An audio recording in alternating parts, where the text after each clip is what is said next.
As you know, Starship's latest flight was delayed just last week. It's not a big deal because this isn't the first time it's happened. In fact, quite a few Starship test flights didn't make it off the pad on their first launch attempt.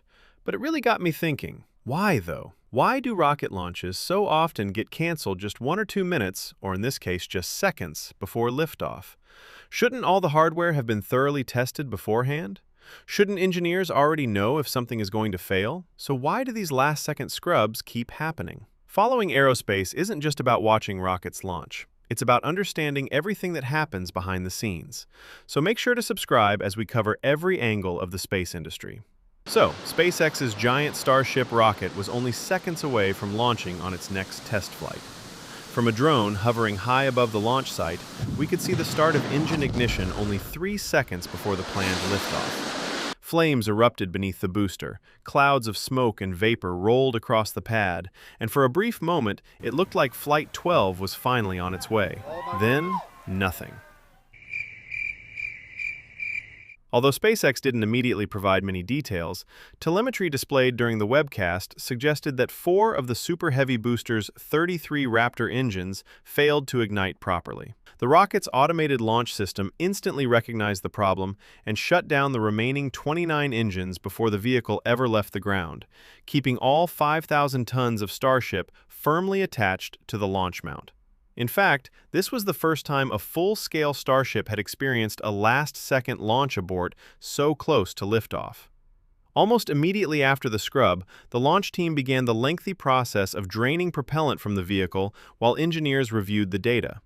Shortly afterward, Elon Musk posted on X that 2 Raptors would be removed and replaced before the next launch attempt. And honestly, it was quite a shame because everything had been lining up perfectly. The weather was cooperative, the vehicle had successfully completed its fueling operations, and all signs pointed toward another Starship test flight. But then, a handful of engines just decided they had other plans. At this point, SpaceX fans are probably getting used to these kinds of delays. Yet, it still makes you wonder, after years of development, countless ground tests, multiple flight campaigns, and millions of hours of engineering work, why does simply reaching launch on the first attempt still seem like such a luxury? One thing many people don't realize is that a rocket isn't just sitting on the launch pad waiting for someone to press a giant red button. If only it were that easy, SpaceX engineers would probably get a lot more sleep. In reality, some of the most critical problems don't show up until the final few minutes before liftoff, when the rocket begins transitioning from a giant metal tower full of cryogenic propellant into a fully autonomous launch vehicle. During this period, hundreds of events happen in a carefully choreographed sequence, with each step depending on the one before it. If anything doesn't happen exactly as expected, the countdown stops. No arguments, no second chances. So let's walk through what actually happens during those final minutes. By this point, the launch range has already been cleared of ships and aircraft, the weather is within acceptable limits, and most of the rocket's systems have passed their earlier health checks. The focus now shifts almost entirely to finishing propellant loading and preparing both the vehicle and the launch pad for flight. At this stage, both Starship and its Super Heavy booster are still being filled with propellant. The booster receives liquid oxygen and liquid methane, while the upper stage is simultaneously loaded with the same 2 cryogenic propellants. Together, these super cold liquids will eventually feed all 39 Raptor engines during the mission. But Starship has one extra feature that most rockets don't. In addition to its enormous main propellant tanks, it also carries much smaller header tanks. These aren't there to increase the rocket's range, they exist for one very specific reason: landing. By the time Starship returns to Earth, most of the propellant inside its main tanks has either been burned or is sloshing around in near weightlessness, making it difficult for the engines to draw a steady supply of fuel. The header tanks solve that problem by keeping a small, dedicated reserve of methane and oxygen positioned exactly where the engines need it during the landing burn. Fuel loading doesn't finish all at once either. The Super Heavy booster completes fueling first at roughly T-2 minutes and 50 seconds, while Starship itself continues loading propellant until around T-2 minutes and 10 seconds. By the end of the process, the fully stacked vehicle contains roughly 11 to 12 million pounds, or about 5,000 metric tons, of liquid oxygen and methane chilled to temperatures cold enough to freeze almost anything they touch. And surprisingly, that's when another important job begins. With the rocket now fully fueled, SpaceX has to prepare the launch pad itself for liftoff through a procedure known as pushback. During fueling, propellant has been flowing continuously from the tank farm through miles of plumbing inside the launch tower and finally into Starship. Once loading is complete, that propellant can't simply be left sitting inside the pipes. Instead, engineers push the remaining liquid back toward the tank farm before purging the entire system with an inert gas, usually nitrogen. That might sound like an unnecessary extra step, but it's actually a critical safety procedure. Methane and oxygen are perfectly happy staying separate. Mix them together in the wrong place, however, and they become considerably less friendly. Even tiny amounts trapped inside the plumbing can freeze, create pressure issues, or, in the worst-case scenario, ignite during engine startup. By purging the lines with inert gas, SpaceX clears out any leftover propellant and leaves the plumbing clean, dry, and safe before the rocket's 33 engines prepare to unleash more than 7,500 tons of thrust.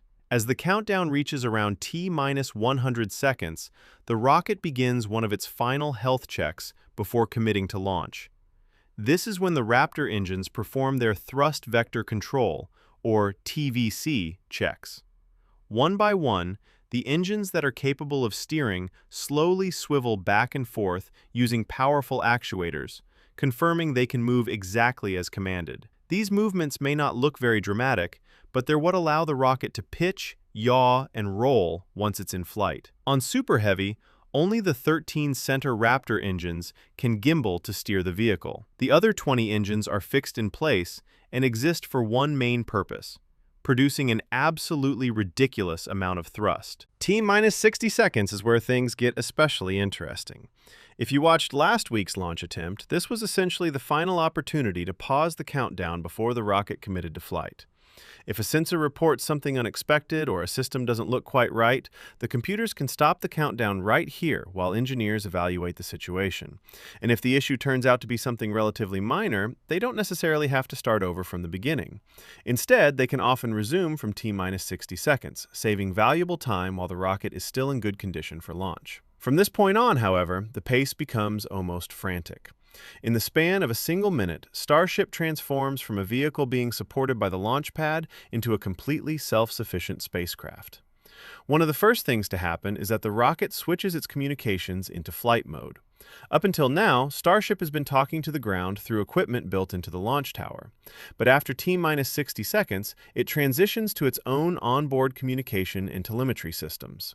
From this point forward, the rocket begins behaving less like a giant science experiment bolted to the ground and more like the spacecraft it's about to become. At the same time, the onboard computers race through a series of final leak checks. They verify that the oxygen tanks, methane tanks, gas bottles, and pressurization systems are all holding exactly the pressure they're supposed to. Even a tiny pressure drop could indicate a leak, and when you're dealing with millions of pounds of cryogenic methane and liquid oxygen, tiny leak is not a phrase anyone wants to hear. Until this point, much of the rocket has been receiving electricity from ground equipment. At T-minus 60 seconds, that connection is severed, and the booster begins running entirely from its own onboard batteries. It's a bit like unplugging your laptop from the charger. If everything has been designed correctly, nothing changes at all. The only difference is that now you're completely on your own. Meanwhile, the Raptor engines begin their final priming sequence. Unlike the engines in your car, rocket engines can't simply be switched on with the turn of a key. Before ignition, their turbopumps have to be chilled, propellant lines cooled, valves opened, and pressures carefully stabilized. If warm hardware suddenly comes into contact with cryogenic methane or liquid oxygen, those liquids can instantly boil into gas, disrupting the fuel flow or even damaging the engine before it has a chance to ignite. At nearly the same time, the upper stage begins a procedure known as the ascent bleed. Despite the name, nothing is actually broken. The rocket intentionally vents a small amount of propellant from its feed lines because that propellant has been sitting there for several minutes and has warmed ever so slightly. Tiny gas bubbles may have formed inside the plumbing, and those bubbles are bad news for a rocket engine. Raptors want a steady stream of liquid propellant, not pockets of gas that can cause unstable combustion or an engine shutdown. The ascent bleed flushes those bubbles out and replaces them with fresh, super cold liquid. Around this time, the flight termination system comes online. Now, nobody ever wants this system to be used, but everyone wants it to work. If the rocket were to lose control after liftoff and begin heading toward populated areas, the flight termination system allows range safety officers to destroy the vehicle before it becomes a danger to the public. Throughout almost the entire countdown, this system remains in a safe state. Only in the final moments before launch is it officially armed. The launch tower also has one last important job to do. For the past couple of hours, the quick disconnect arm has been feeding liquid oxygen, methane, power, and data into Starship. But now its work is finished. The arm unlatches and swings away, leaving the rocket completely separated from the tower. At this point, Starship is finally standing on its own. No fuel lines, no electrical cables, no physical connections of any kind. You might think that once all of this happens, the countdown becomes unstoppable. But surprisingly, it isn't. Even after T-minus 60 seconds, SpaceX can still hold the countdown if something unexpected appears. Engineers generally have a window of around 5 to 8 minutes to diagnose the problem before they have to give up and recycle the launch attempt. But at T-minus 17 seconds, the flame diverter activates. This massive, water-cooled steel system beneath the launch mount is designed to redirect the engine's scorching exhaust, powerful shock waves, and debris away from the pad during liftoff. Once the diverter deploys, the launch sequence is committed much more deeply. By this point, many ground systems have already transitioned into launch configuration, and returning everything to a safe state is neither quick nor simple. So if a problem is detected after this stage, the safest option is to stop the countdown, drain the rocket, and try another day.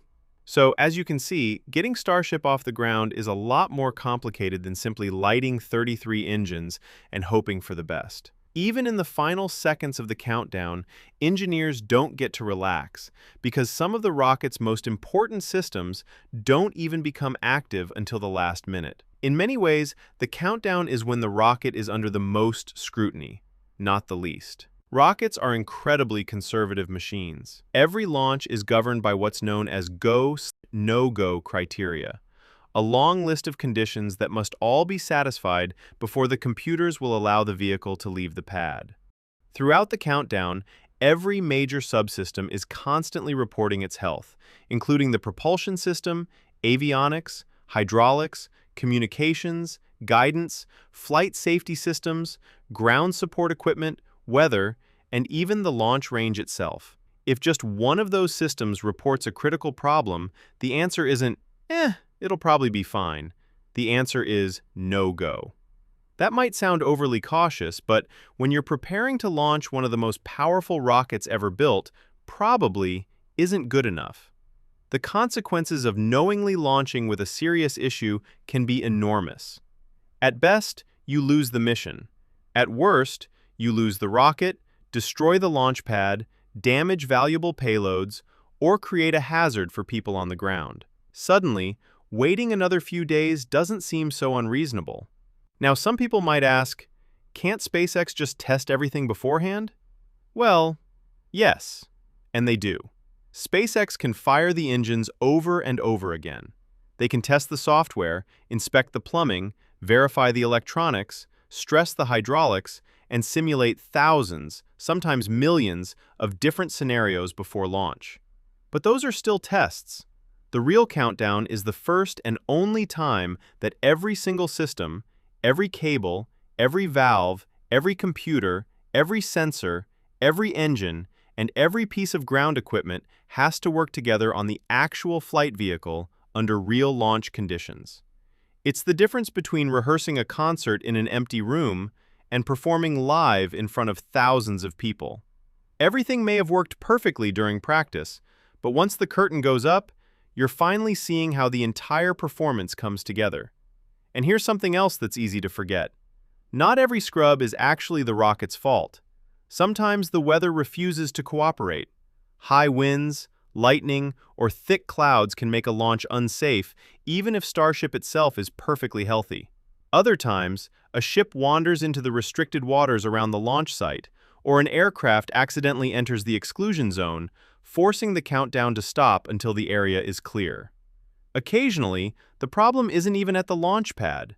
During last week's attempt, for example, One of the issues involved a tracking radar that helps monitor the rocket during flight. Even if Starship is ready to go, the mission can't proceed safely if the equipment responsible for tracking the vehicle isn't functioning correctly. And historically, other spacecraft have faced similarly unexpected delays. The Space Shuttle, for instance, could be forced to scrub a launch because bad weather at one of its emergency landing sites meant astronauts wouldn't have a safe place to return if something went wrong shortly after liftoff. That's why launch day is often described as the ultimate systems test. It's not just testing the rocket, it's testing the launch pad, the ground crews, the tracking network, the weather, the range, and hundreds of people working together in perfect synchronization. When everything finally lines up, and the rocket actually leaves the pad, it's easy to focus on those spectacular first few seconds. What's much harder to appreciate is everything that had to go perfectly just to make those few seconds possible. If you're curious about how SpaceX fuels Starship before launch, I've got a full video covering it right here. It covers the entire process step by step.